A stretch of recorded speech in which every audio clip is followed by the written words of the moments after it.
today's edition, I am talking to Mr. That's right, put Mr. in front of it. Mr. No Days Off. Fred Rosser, how are you doing today? I'm doing well. We were talking earlier. I always say, don't die with the story and you tell it. So there's 7 billion plus people on this planet. So I want everyone to hear my story. So it starts with you tonight. Well, it's great to be here. Let's talk about what's happening now, though. Currently, as we podcast, you are the strong open weight champion. There it is. He even has the belt with him. Mwah, beautiful. It's a beautiful belt. Now, how important is that championship to you and your legacy? It means the world to me because it's my first major singles championship. I held the tag team title with Titus O'Neil in WWE. I'll never, ever forget that moment. And now being the strong open weight champion, it's like New Japan is sacred to me. That's what it means to me. It's sacred to me. And when something is sacred to you, you treat it differently. You know what I mean? Of Whether course. I'm champion or not, 20 years in this business, September 11th, 2002, I've been rocking and rolling. I still get to the building early. I don't want special treatment, meaning staying in fancy hotels and stuff like that. Let me stay with the Young Lions, the New Japan Young Lions. So no special treatment for Mr. No Days Off. Wow. Wow. It's funny it's not funny, but New Japan for so long has been looked at as like number two forever. Like it's Yes. not like, oh, this other company just opened a few years ago. It's number two. No, there was always WWE, but then there was always New Japan, even AAA. There was these organizations that have been around for, it feels like forever now. And now you're part of it. Like, how important is it for you to be associated with New Japan? Steve, I was so intimidated in the style since a kid. I grew up in the WWF era, but I always watched New Japan. Still back then, intimidated, and it was actually uh, when was it? September of 2019. I had ran into Lance Hoyt, who was with New Japan at the time, Yeah. and we grew up together in the developmental system back in 2010, 29, 2009, 2010. We were in the FCW, and fast forward to 2019 when I ran into him at a show. We were just small talking, and he was asking me how I was doing. I said, "Yeah, I'm doing well." This was after my release in 2017. Mm. I said, "I'm doing well, but I've always had dreams and aspirations of doing New Japan." So it was November 2019 that he invited me to a show at the Globe Theater in Los Angeles. And again, early bird gets the worm. I always get to the building early for that particular New Japan show. My first show attending, I got there early to the Globe Theater in LA, and I watched the show from beginning to end. And that one question was rolling in my head: do I fit in? Do I fit in? Do I fit in? Can I hang with these guys? Mm. And after it was all said and done, I said to myself, man, I can hang with these guys. I can help elevate these guys, Steve. And that's what it's all about in my career at this point, working with talent, elevating them. You know what I mean? Because I'm not claiming to be Michael Jordan, but Michael Jordan can't play forever. You know what I mean? Mhm. So I still have a lot left in the tank. I still have a lot left to offer. You're not going to pull the plug on me, Steve, and tell me it's over. So that's why I'm still rocking and rolling, living the dream. I will not pull the plug. I swear, my hands are right here. They will not pull the plug ever. But like, how do you feel though representing New Japan Pro Wrestling of America? Because for so long, New Japan Pro Wrestling, it seemed it was hard to find for at least for me growing up because it wasn't like I could go on YouTube, I could go on a website and watch programming. But New Japan of America, it seems it's a whole transition of trying to obviously gauge to American audiences versus just the typical fan who's interested in something that wasn't WWE. So, how important is it you be part of that company? Plus, the growth of it seems like it's just getting bigger and bigger as we're talking right now. New Japan Strong for me is like NXT. New Japan Strong is my baby. You know what I mean? I'm the heart and soul of New Japan, New Japan Strong. And for me, Steve, at the end of the day, whether it's on live TV or whether it's on social media, for me, social media is like a second job. I'm sure it's a second job for you. Whether it's on the social media or on the big screen. I want people to look at me who might identify with me and say to themselves, well, if he can make moves, then so can I. So I would say my fight is much more bigger than in the ring. I'm fighting for more than just championships. I'm fighting for the people that say that, oh, you can't achieve your dreams because you have a speech impediment or you're overweight. I'm fighting for those people that if they want to live out their dreams, then so be it. And that's what I'm doing right now. So I want to be a representation. We need more representation, whether you're gay, straight, or it doesn't matter. August 2013, you publicly came out as gay. Now, you're the first WWE wrestler who was currently working at the company to announce that. And what was the reception from within the company of your announcement? Yeah, it's always a good question to ask me. I always say every day is a coming out experience. So whether I'm doing this interview or whether I'm sitting at the airport with someone who looks at me and says, "Oh man, this is a big guy," uh, we can talk at the airport. I tell them who I am, and they immediately Google me. So Yeah, that's why I always say every day is a coming out experience. So from guys like Randy Orton, who I still communicate with to this day, Mark Henry, Sheamus, Titus O'Neil, plethora of other superstars. They made it a lot more easy for me to walk into a locker room. And I always say on my social media, anyone that doesn't have that support system, whether it's in their family or their friendships, be a part of my family on social media. My social media is an open diary to the world. So anything I ever post or talk about always comes from the heart with the intent to motivate and inspire the masses. You know what I mean? yeah. So I always say every day my feet touch the ground, someone's counting on me to share my story on social media. But all in all, the WWE supported me, and we still communicate. But my goal right now is to knock it out the park with New Of Japan course, Strong. So, yeah. of course, and obviously, there was a time when an announcement of like that in 2013, and I think a lot of fans felt that this is just a thought process. It seemed like a lot of fans thought, okay, well, he announced this. That means on TV they're going to hit us over the head with this. They didn't do the opposite. It's like they didn't even talk about it. They made one little announcement, and then you were doing community outreach programs. Well, it was Vince McMahon. Sorry to cut you No, no, off. no. Sometimes I get off track. So, Steve, you have to keep me on I'll, track. I'll bring you back in. Yeah, it was Vince McMahon that actually reached out to me when I came out publicly, and we talked for 20 minutes, and it was really genuine. He said about how his one of his best friends, Pat Patterson, God rest his soul, was also gay, Yeah, and it was a good talk. You know what I mean? And I'll never say a bad thing about Vince McMahon because a lot of people don't know he was the one that gave me that opportunity with Bob Backlund. You know what I mean? Tag teams don't last forever. You can say what you want about Vince McMahon, but when I proposed the idea of teaming with Bob Backlund, he listened to me. He saw my visuals. He saw my ideas, and I sold him on it, and we ran with it.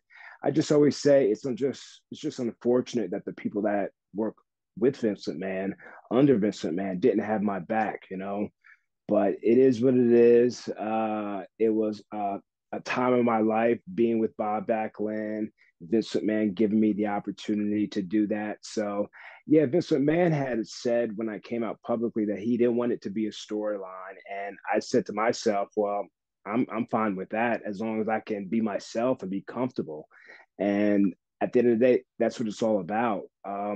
I don't have to do wrestling promos like this to sound tough and sound masculine anymore, Steve. I don't have to talk like that. I can talk like myself, like I'm talking with you right now. did you feel pressure to do that type of voice as well? Well, I was a huge fan of the franchise Shane Douglas back in Oh ECW. yeah, So he cut had the that music. yeah, he had that raspy voice and Yeah, like uh watching him when he spoke, he spoke so intelligently. I didn't understand as a kid, a teenager, why I was so invested in Shane Douglas, but just the way he spoke, his raspiness, his build. I was a huge fan of him. So I would just do my wrestling promos like this, Steve. Don't make fun of me now. I will never make fun of you. I'll pull the plug and I won't make fun of you. We have two rules here in this interview. Yes, No yes, pulling the plug and not making fun of you. I did love the yeah. franchise Shane Douglas so much. I even like Dean Douglas. I don't know why he gets such a bad rap. I love that character. Though again, you brought it up, like Vince McMahon talked to you about storyline wise. Did you want this new announcement to be used in a storyline or on TV, or would it hinder you? People would might think, oh, well, he's getting this because of this reason. You know, it was over 10 years ago now that I think about it. No, was it? Wait. 2013, Yeah, no, right? no, that's not. No, Okay. that's not. I always say it's over 10 years ago we did the NEXUS. So sorry, I'm all over the place. But when I came out in 2013, I wasn't thinking of anything but doing my job and living my dream, continuing to live my dream. Yeah, At the time when I came out, I had found love. So I pretty much had sacrificed my career to really inspire others to be and accept themselves. So I made a big sacrifice and I'm glad I did it because now I can just be myself. I can be as feminine as I want, or I can be as masculine as I want. At the end of the day, I can just be me. of course. I think your story though is very inspirational, and having it, I don't know. It obviously it could work against you or help you because you did do community outreach programs. You would go around to schools and you talk and tell your story. But yet, if it was on TV, maybe that your story would inspire others to live their lives the way they want to. But that's that we're here now. This is 9 years later, so who Yeah. knows what would have happened. But I think your story would have inspired so many more people. But here we are now. But you talk about the NEXUS. I see you got the armband back there too. Yeah, that's the original, baby. This is my office. So I got all my stuff here that I'm very proud of. But the thing, Steve, is I'm proud of my moments with WWE. But the thing about New Japan is they've given me the opportunity, and it didn't matter whether I was gay or African American or anything. I always say during the Olympics, when my family was rooting for other countries, I was always rooting for Japan, always rooting for Japan, and my family would always be like, "Why are you always rooting for Japan?" I said because New Japan were the first to put me on the marquee before WWE. So that's very meaningful to me. WWE, the marquee is Roman Reigns and Sasha Banks, and you get where I'm going. Yeah. Those are the main people who are doing an amazing job. But for me, there's so much wrestling, there's so much content out there to be a part of New Japan Strong, and to be up on the marquee amongst some crazy talent. You got Jay White, you got Ishii, Tanahashi, Eddie Kingston, Rocky Romero, a plethora Yeah. of incredible talent. So for me, still 20 years in this business, I'm still studying and praying and studying and praying and studying and praying because I want to be able to keep up with these guys. The style's different. The strong style fighting spirit is like no other. So to be able to adapt, which not to toot my own horn, I've been able to adapt to the style so well. I'm in love with the style, and hopefully, I can experience Japan. I've wrestled all over the world, but wrestling in Japan is still a bucket list of mine. So hopefully, within the next couple of months, that will happen. Yeah, well, obviously, when a company puts you on the marquee and is promoting you as the main attraction, main star, that has to be a confidence booster because you already felt these things inside you, how you felt what you should be and where you should be in life, and now it seems like you are. Yeah, and nothing's really changed. I haven't done anything crazy or fancy in the ring. But I've really honed my craft, my skill. Uh, Not to give away all my secrets, when I'm walking to the ring, every movement I take, I feel like I'm the Black Randy Orton because I was always a big fan of him, how he moves, how he pivots, how it's not about what he does, it's how he does it. And I don't necessarily steal from the greats, but I steal their intent behind what they do. So he's one of my favorites. I just I do a lot of studying, Steve, to just make sure I have epic matches with New Japan. Of course. Well, you said Steel, but there was a Nature Boy Buddy Rogers before there was a Nature Boy Ric Flair. So the Yes. people are borrowing from everyone, inspired more so than I guess borrowing. Though I do want to talk about that Nexus band because Yeah. when Nexus came out and destroyed John Cena and destroyed the ring and beat down Justin Roberts, that's an unforgettable moment. Like top 10 moments ever on Raw, WWE, that is there because of the Hmm. reality of it. People felt it was real. The commentary went quiet. People ran away. Like it was unheard of. It was never been done before. And every time they try to do something like that after, everyone goes, "Oh, I remember that. That was when the Nexus. They're doing the Nexus. They're pulling a Nexus." So, what did you know about the formation of the Nexus while filming season 1 of NXT? Because it seemed like people are being eliminated. You're all competing with each other, obviously, and it's got to be getting a little angry at each other backstage. But then Oh suddenly yeah. you have to form a unit after Wade Barrett, Stu Bennett becomes the winner of the first ever NXT. So there has to have been a bit of an awkward situation when you're like competing with each other in competition. And then suddenly, oh, by the way, now you're going to be a group and you're going to go out there and beat the crap out of John Cena together. Like, what was it like? Steve, I don't know if you've had any of the members of the Nexus on. I think all of our stories are different. A lot of mine is a blur.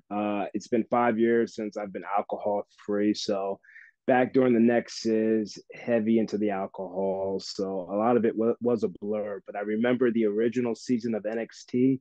I hated it. I hated it. I hated it. I hated it. I made it known publicly because I always said if I wanted to do American Gladiators or if I wanted to do American Ninja Warrior, that's what I was signed up for. But this game show type deal really exposed me because when you're not good at juggling and you're being forced to juggle in front of a crowd, it's even that much harder for the crowd to get invested in you because they look at you and say, "Oh, look at this joke." They're not going to take you seriously. And it Right. took me a long time to get comfortable. And my confidence level was very, very low. And again, during the Nexus, I wasn't comfortable and out with myself. So that's when I was doing those Shane Douglas deepening my voices moments and just not comfortable amongst the guy. Now, fast forward to maybe now. Imagine if the Nexus would have debuted now. I think we're a lot older, we're a lot wiser. I for sure am a lot more comfortable now. So the original season of NXT, I hated it. When the Nexus came to Miami and delivered. We had to deliver. That was pretty much what was told to us by Vince McMahon and Michael Hayes and Arn Anderson that were around. We needed to deliver because if we didn't, someone was going to get fired. So a lot of pressure, a lot of pressure. So it's a moment I'll never forget. I remember knocking out the timekeeper. I remember clotheslining John Cena. I remember wrecking havoc during that entire summer and wrestling John Cena. Him and I going over 15 minutes, and it was that moment wrestling John Cena representing the Nexus. That's when WWE took a liking to me and said, "Wow, this guy can really deliver." So that was a really cool moment sharing the ring with Cena 1-on-1, main eventing Raw. So it's a moment that I'll never forget. Yeah, I don't think anyone will ever forget the night the Nexus debuted, and then at SummerSlam, unfortunately, the Nexus did lose to John Cena's team with Edge and Jericho, and they have gone on record saying what a dumb decision that was to have the Nexus lose. All the momentum just got pulled out of the air, and then the next night on Raw, you fought John Cena, and then Yeah, you were kicked out of the Nexus. yeah, it, yeah. it's like to me massively confusing when you have a team doing so well, a unit destroying everybody, and not just one person, everybody, good guys and bad guys, and that was Mm-hmm. unheard of for a long, long, long time. It's just baffling in my brain. Was it ever explained to you, like, oh, by the way, you're going to be removed from the Nexus for what reason? What? I think that was a point where you're fearful of losing your job. You're fearful of losing your dream that you worked so hard for. For me, my journey started in wrestling 2002. Right. September 11th, 2002 is when I first stepped foot in the ring. And it was from 2002 to 2009. I grinded and grinded and grinded on the independent scene. And I was told no by WWE over 40 times. I did so many tryouts with them, but I was told no over 40 times until I got that yes, Steve. May 4th, 2009. Out of 75 guys and girls from all over the world, I earned my contract with WWE. I actually had to pay to do my contract with WWE. I hate being like an old timer. The old timers would always say, "Oh, back in my day, back in my day." Well, literally, back in my day, 2009, 2008, I had to pay to do tryouts. Nowadays, you get invited to the performance center Right. or whatnot. I don't think guys are paying for tryouts now. I think you get invited, but there was a time when people were paying. So it was like my last resort after being told no by WWE over 40 times. And I got signed May 4th because if I hadn't gotten signed, I would have probably been a firefighter because I was on the list for that. But that didn't happen. I got signed. So I'm glad. It was the best decision I made by doing the tryout and then getting signed. I'm also shocked that they weren't impressed with your hair. I'm very shocked by that they didn't realize, oh my God, this guy has a look because look at his hair. Like that could have been your gimmick. Just something like, don't touch my hair, don't touch my hair. Like Rick the Model Martel type of like he was like, don't hit me in the face. And then for Yeah. you, it could have been the hair. I'm Well, it, I did a little bit of that with Titus O'Neil because I had the afro and I had the yeah. pick, and our first merchandise shirt was a his whistle and my pick. I didn't like the t-shirt design; it was weird. But yeah, Oh yeah. I would always use it as a prop, or I would use the pick as a weapon. So, if you know, Tom Lawler had cut my hair. He wrestles with New Japan. He cut my hair twice, not once, but twice, and ate it. So I don't know if I want to grow my hair back out again because I'm getting older now. I'll be 39 in November. So when I do grow my hair, a lot of it's gray. So I have to dye. I don't want to look old. I say just for men, just for men. You I think this tell you, I use this it. this beard isn't all natural, my friend. It is not all natural. Okay, this Oh thing. yeah, you got to do what you got to do. I don't want to be looking like Mark Henry. Oh no! Yeah, and I can say that about him because I was driving his big behind around for almost 5 years. So uh, I'll say it to his face too. He dye that beard or cut it off, Mark. Though eventually, though, the primetime players they become a pretty big tag team. And unfortunately, you mentioned earlier that tag teams don't last forever. And it seemed at the time when you guys were running, tag teams were never. It seemed like after like 2001, maybe 2002, tag teams kind of just weren't priority because it seemed like the idea was always get a tag team together, see which one has the most potential, break them up, and then Yeah, make one of them a star. And it's been proven a yeah. couple times, not every time. It's proven wrong versus right more than ever. But primetime players, great tag team. But then again, why did they reach their full potential? Because tag teams weren't looked at as as like a bright future. You know, the backstage stuff, I honestly really don't get into it. I just try to put my head down and go to work. But the one thing I'll tell you that I learned from Titus is that closed mouths don't get fed. He was always, if we didn't have anything on Raw, this is when the app became very popular. Oh yeah, Uh, and if we didn't have anything on Raw, he would before like he bust he we both bust through Vince McMahon's office, but there'd be times when I'd be like, "Hold on, big man, like let's have a game plan, like before we just go busting in his office." And there'd be times where we go in and he'd be like, "Hey, boss, what you got for us?" Weighing on Raw. So that's when we started doing stuff on the app and trying to put that on the map. And yeah, closed mouths don't get fed. I was always the worker, man. I was always the guy that uh needed to know where we are in the ring, footwork and all that stuff, be physical. Titus was always the talker. And when he first came to FCW back in 2010 or the end of 2009, A lot of people didn't like him because he was right off the football field. And I told Titus, I said, the same people that are shitting on you are going to be kissing your ass years from now. And I'm sure they are right now. But I was always the guy that was working with him in the ring, first one there, last one to leave.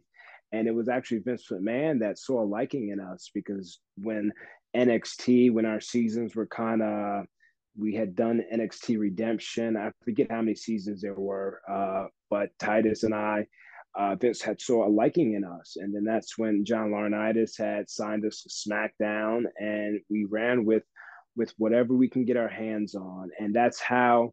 When I talk about Titus, that's how I got comfortable with Vince McMahon because the most intimidating thing about Vince McMahon at the time was his office door. You know, once you get through his office door, like Titus would, the sky's the limit. You just gotta have a game plan and just talk. So we both learned a lot from one another. That's for sure. Are you still in contact with Titus because he's doing incredible community work? Yeah, we still stay in contact. A lot of fans and friends always ask if we still stay in contact. I say, why wouldn't we? But yeah, he's making moves. I'm making moves, and yeah, we still got a lot of love for one another. Outstanding. And earlier you brought it up too, where you in 2016 were repackaged as, make Darren Young great again, a playoff of Mm-hmm. Trump's campaign to run for president. He actually became president. But yet you had this new package, and of all people to be your like life coach, Bob Backlund. Now, you must have a few crazy Bob Backlund stories to share because he has so much history surrounding him of being such a great guy, but also a bit of a loose cannon. Yeah, a loose cannon, that's for sure. Like I said, tag teams don't last forever. So I always had in the back of my mind because I had done several appearances with Bob Backlund. We had did some work with the Special Olympics. And I always do my autograph signing standing up because I like to get up and personal with the fans because when you're sitting down, you're getting up, sitting down, getting up, sitting down to take pictures. I like standing up the entire time. Wow. So many times when I would do my appearances and I would be with Bob Backlund, he's very energetic, as you know. Mm-hmm. I'm very calm, cool, and collected, but I like to do my signing standing up. He's standing up, so I'm always, I, I'm thinking in the back of my head. I was like, man, someday after I'm done with the tag team, I'd like to have Bob Backlund, Coach Backlund, like my manager, maybe life coach. And that's when I wrote it all down. And I actually took the idea from Mike Tyson and his trainer, Cuss. They were both strange bedfellows, but they really had a strong connection. So Bob Backlund and I were cool from the signings. I proposed the ideas, like I said, to Vince McMahon. He ran with it. He called up Bob Backlund personally and said, "Would you want to work with Darren Young and do this idea?" And Bob was with it. He was with it. So that's when we started running with it. Funny Bob Backlund stories. We would always get to the building early and then work out in the ring, like work up a sweat. And there were several times when if I didn't like protect myself, Bob Backlund would have choked me out. I'm like, Bob, what are you doing? Like, we're like wrestling and he's putting me in these holes and he's like trying to like choke me out. I'm like, oh my Bob, like what's going on? So that's that's a funny story. A second one was he always liked driving by himself. And there would be times when I'd be like, Bob, please just drive with us, drive with Titus and I. I do all the driving. Just drive with us, please. And he once he drove once he drove with us once, he loved driving with us because he always asked, I always asked him, Coach Bob, how's my driving? He's like, oh, right down the middle, right down the middle. So he was always like, because I'd be driving and his head would be right in the middle. He'd be watching, you know what I mean? He'd be watching to see if I'm swerving or something like that. But I was always right down the middle. So Bob was, and no one could ever get a hold of Bob except for me. For some reason, like people in talent relation with WWE, they would call him up. Sometimes his flip phone wasn't working, or I don't know what would happen, but for some reason, I would always get a hold of him when anytime WWE needed him. it was a lot of fun. That's amazing. You're like the Bob Backlund Wrangler. Like Yeah. we can't get him. And I used to, oh well, get Fred on it. He'll take care of this. Yes, Oh, he that's recognizes the exactly what they were number saying. on the flip phone. Oh my God. Yeah. I used to live in Florida and I would go to Impact Wrestling tapings and I don't know why he was always like there, but you'd be waiting in line to get in because you couldn't buy tickets for those. It was first come, first serve, waiting a long ass line to Oh. get in. And he would appear out of nowhere, like the doors would open. And he'd be like, I'll catch you. I'm like, what's happening? I just want to come inside. And like, oh my God, what's happening, Bob? And another thing, when we would do promos backstage, if you've ever been backstage with WWE or heard other people's stories about rehearsals, sometimes you've got to go over stuff over and over again. But Bob Backlund is one take, you know what I mean? Because he's got so much energy. Mm-hmm. So I would tell like a lot of these producers, guys, if we don't get this in one take, I don't think we're going to be able to do it because Bob puts all his energy into that one take. He's a red light kind of guy. So once that red light's on, if we don't get it, that's it. So there would be times when we probably needed to do it again, but he was not going to do it. So uh, for me, it was good because I like just doing it one take, Mm-hmm. and that's that. But yeah, one take, Bob. Well, and plus, you're being coached by a former WWF World Champion. And it's not like he held it for like a month. The guy held it for Yeah, 4 years. Like yeah, it's yeah. it's not like and then like when he showed back up in 1992 in the WWF, I didn't know who he was because I was like, 7 years old. So I'm like, who's this? Mm-hmm. Who's this guy? And to me, I'm like, who's this old guy? He was this, but he was so young then. Yeah, But he just been yeah, doing it for so long. His longevity will always yeah. be admired by so many for the work he put in. Especially he beat Bret Hart. I think in 2016 when that make Darren Young great again, I was very happy because, like I said, I was a fan of the primetime players, and I was kind of like, oh, what? Why is Darren Young not doing anything for years? And Yeah. then suddenly you're on TV. They gave you like a story, a character more than the Mm-hmm. primetime players. So I was very happy about that. So hopefully when New Japan comes to town, we'll get Bob Backlund and Mr. No Days Off together. Oh God, it'd be so good. Yeah. But Steve, it's like, I did my thing as a NEXUS member, with the group. I did my thing as a primetime player. I did my thing with Bob Backlund, as a singles competitor with WWE. But now with New Japan, I just want to do bad all by myself yeah, and just have stellar matches with everyone that I share the ring with, and be a fighting champion for New Japan Strong. So, uh, I still have a lot left to offer. I'm going to keep going until the wheels fall off. So, yeah, I still have a lot to go. I still have a lot left to offer. And the thing is, Steve, the reason why people in this world are so down and depressed is because they're not doing what they love. They're yeah, doing what they have to. You know what I mean? of course. And I really think that's what the work world and the workforce do. It steals dreams. It really steals them. That's why when people are out here making moves and conquering their dreams, those people are extraordinary because one, I've made a decision. I'm not doing nothing else but this, even if I don't get paid for it. You know what I mean? And I do get paid, but I always say if I would have done this for the money, I would have complained a long time ago. I do this because I love it. You know what I Mm-hmm. mean? I enjoy it. I enjoy traveling. I enjoy putting smiles on people's faces. And I want to be able to help elevate talent. Talent, New Japan Strong has young lines in their early 20s. You know what I mean? I'm almost 40, trying to keep up with these guys. So, as tough it is, as tough as I am on them, it's tough for me on my body. You know what I mean? Because I've had my fair share of injuries. So I always say the prehab, the injury prevention stuff is so important. You have to take care of your body.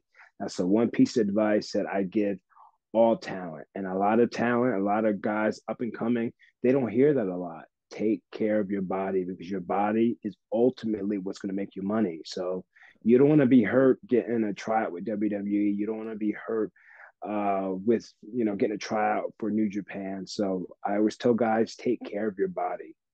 I know a lot of people probably want me to ask this question too is there's been a relationship between New Japan and AEW. Is there a possibility for you to defend your strong openweight championship in AEW or Ring of Honor? Because everybody, it seems the Forbidden Door pay per view, everyone wants fantasy matches. You being involved with AEW, defending your championship, fantasy. Man, just because moves aren't being announced doesn't mean moves aren't being made. I'm trying to really shut up my biggest hater, which is my dad, who actually got me into wrestling. My dad is always like, and if you and I were sitting right here, I would show you my phone and show you the text messages that he would send. Why ain't you? He would say, "Why ain't you doing anything with AEW? All of your New Japan friends are getting signed. How come you're not getting signed?" I said, "Dad, I'm very happy with New Japan. WWE is great, AEW is great, NWA is great, but Impact is great. But I'm very happy here, so I just want to focus on this." So he's always pushing me. You know what I mean? In a good way.